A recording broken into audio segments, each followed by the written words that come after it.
Hello darkness, my old friend.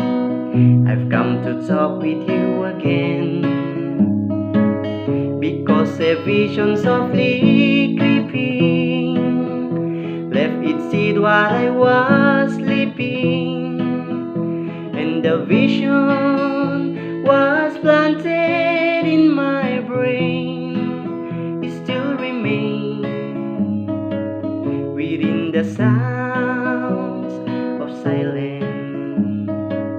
In restless dream I walk alone, narrow streets of cobblestone, neath the hollow of a street lamp.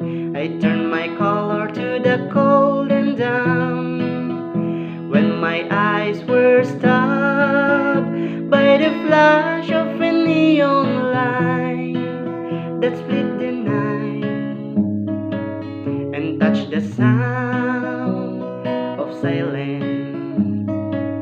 And in the naked light I saw 10,000 people, maybe more,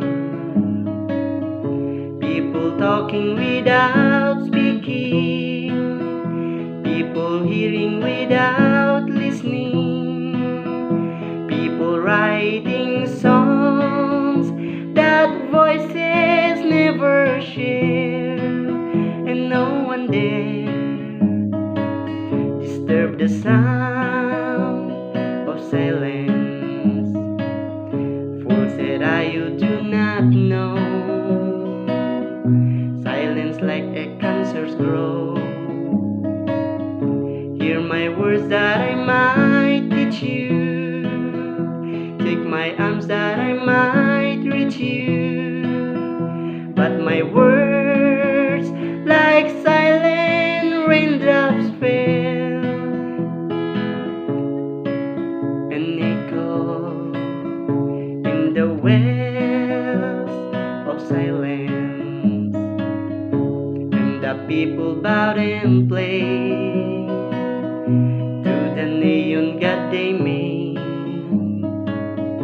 and the sight flashed out its warning, and the words that it was for me, and the sign said the words of the prophets are written on the subway